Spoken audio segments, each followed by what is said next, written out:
Hai anak-anak, selamat pagi. Ketemu lagi sama Ibu ya. Nah, di sini Ibu akan menjelaskan trigonometri kembali bagian yang keenam, jadi bagian yang terakhir tentang rumus sudut ganda. Nah, kenapa ini Ibu taruh di bagian terakhir? Karena ini adalah dasar yang harus kalian gunakan sebelum kalian menuju ke video-video sebelumnya. Tapi karena ini yang paling dasar dan yang paling penting untuk kalian ingat, Ibu taruh di terakhir. Karena kalian pasti akan lebih mudah mencari video Ibu nantinya kalau kalian memerlukan rumus-rumus dasar dari trigonometri. Nah, apa saja rumus sudut ganda tersebut? Ayo disimak ya. Yang pertama itu ada sin 2 alfa. Yang penting ya, ini ada sin 2 alfa itu akan sama dengan 2 sin alfa cos alfa. Masih ingat nggak? Dulu juga Ibu pernah berikan ini pada waktu Ibu menjelaskan rumus identitas trigonometri. Nah, kemudian ada cos 2 alfa ini akan sama dengan cos kuadrat alfa min sin kuadrat alfa. Akan sama dengan juga 2 cos kuadrat alfa dikurangi 1. Akan sama dengan juga 1 min 2 sin kuadrat alfa. Nah, kenapa rumus cos banyak ya? Terus kalau ada pertanyaan, Ibu, aku harus pakai rumus yang mana? Kalian boleh pilih salah satu, itu akan menghasilkan hasil yang sama. Jadi jangan bingung-bingung, kalian boleh gunakan ini. Dia akan menghasilkan jawaban yang sama. Nah, selanjutnya yang terakhir itu ada tan 2 alfa. Tan 2 alfa itu sama dengan 2 tan alfa per 1 min tan kuadrat alfa. Nah, jadi ini adalah rumus-rumus sudut ganda atau bisa juga disebut identitas trigonometri ya. Jadi yang pertama itu ada sin 2 alfa, itu akan sama dengan 2 sin alfa cos alfa. Selanjutnya cos 2 alfa itu akan sama dengan cos kuadrat alfa dikurangi sin kuadrat alfa.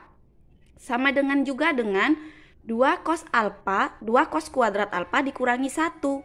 Sama dengan juga dengan 1 min 2 sin kuadrat alfa. Yang terakhir ada tan 2 alfa itu sama dengan 2 tan alfa per 1 min tan kuadrat alfa. Ingat, untuk cos kalian bisa pilih salah satu, tidak harus digunakan semuanya. Oke, nah sekarang kita ke contoh soal. Nah, contoh soalnya seperti ini ya. Jadi ini contoh soalnya, diketahui sin A adalah min 5/13 itu terdapat di kuadran 3. Hitunglah sin 2A. Nah, kuadran 3 berarti kuadran 3 itu yang nilainya positif apa saja di video yang pertama Ibu? Ayo ingat nggak, di kuadran 3 yang nilainya positif hanya tangen ya. Jadi diingat, di kuadran 3 nilai yang positif hanya tangen sehingga menghasilkan sin negatif dan nanti cosnya juga bernilai negatif. Nah, untuk sin 2A yang diminta di sini sin 2A. Jadi rumus sin 2A itu sama dengan 2 sin A cos A. Jadi karena di sini yang diketahui hanya sin, kalian harus mencari cos A-nya dulu. Bagaimana caranya? Tetap teorema Pitagoras. Ini adalah angka-angka yang berada di triple Pitagoras. Nah, kalian buat dulu seperti ini. Segitiga siku-siku ya. Dengan alfa ada di sini. Karena dia sin A sama dengan min 5/13. Sin itu depan sudut per miring. Depan sudut berarti yang di sini ya. Per miring berarti min 5-nya ada di sini. Min 5. Nah, 13-nya ada di sini. Sebenarnya bukan min 5 ya, tapi 5 karena dia berada di kuadran 3. Dia akan menghasilkan nilai sin yang negatif. Nah, jadi Bu hapus dulu minnya biar kalian lebih mudah menghitung. Selanjutnya untuk cos. Cos itu kan samping per miring. Jadi kalian cari dulu yang di sini. Bagaimana teorema Pitagorasnya? Sisi miring kuadrat dikurangi sisi tegak kuadrat. Berarti untuk mencari yang di samping ini, samping atau ibu isi C ya, kuadrat itu sama dengan 13 kuadrat dikurangi 5 kuadrat. 13 kuadrat berapa? 169 ya. Dikurangi 5 kuadrat 25. Berarti 144. Nah, berarti C sama dengan akar dari 144. Dia akan sama dengan 12. Berarti di sini 12. Setelah ketemu 12, kalian cari cosnya. Cos A di kuadran ketiga itu sama dengan min cos A. Min cos A berarti min samping per miring. 12 per 13. Nah, itulah dia cos A-nya. Sekarang kita masukkan ke rumus ini. Geser sedikit ya. Oke, kita geser sedikit. Berarti di sini hasilnya akan menjadi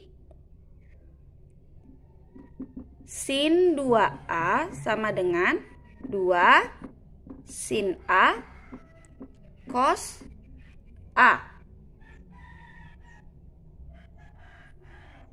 Nah, 2 sin A cos A. Nah, selanjutnya bagaimana? Kalian tinggal masukkan saja.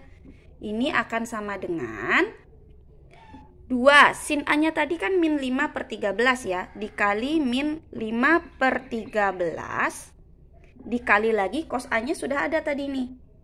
Min 12 per, yang ini ya, min 12 per 13. Min 12 per 13. Nah, berarti kalian hanya tinggal kalikan saja. 2 kali min 5, min 10. Min 10 dikali min 12. Min kali min positif ya. 120 per 169. 13 kali 13 ya. Jadi ini kali ini, kali ini kali ini. Selesai sampai di sini. Paham kan?